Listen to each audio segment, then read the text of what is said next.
To illustrate the principle, imagine you're at a crosswalk. The cars are driving by, then they slow down, then the light changes, and the pedestrian light changes, saying you can walk across.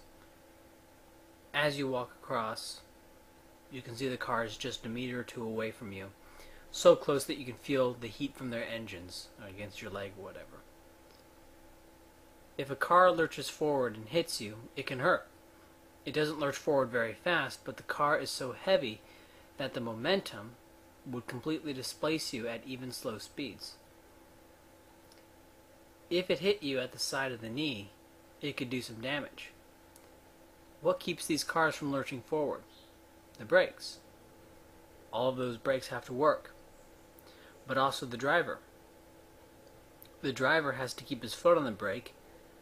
Just take a bird's eye view of the stoplight intersection. Every day, perhaps 100 to 300 cars have to stop at that intersection.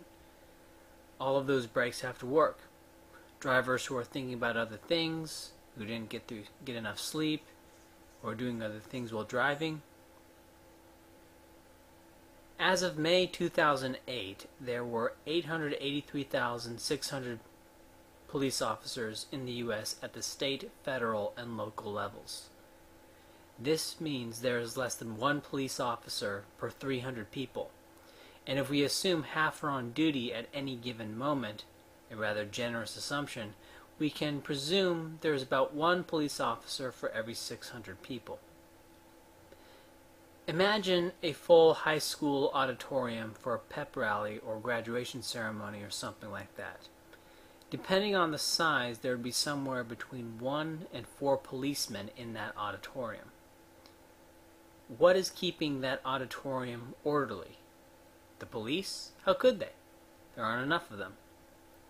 They may be able to protect a few things, like protecting the band at a concert or protecting a few politicians from a mob. But this auditorium example is a little bit misleading, because in reality these 600 people are spread out over many square miles, so the job of the police officer to prevent crime is actually much more difficult than it would be if all 600 people were in an auditorium. The average police response time to a call is 8 minutes. So if a psycho with a gun is in your house trying to do something to you, you will have to call the cops, tell them what's going on, and then wait 8 minutes for the cops to arrive.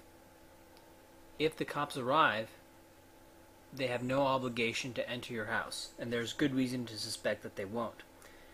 During the Columbine shootings, 800 SWAT team members waited until 2 shooters killed 13 people and then themselves. If 800 SWAT team members wouldn't enter a building for a school of children in a nationally televised situation, do you think some beat cop is going to enter your home to save you from a psycho one-on-one? When analyzing the state, it is important to understand where order really comes from. And when you see it, you will see the state as an imposter.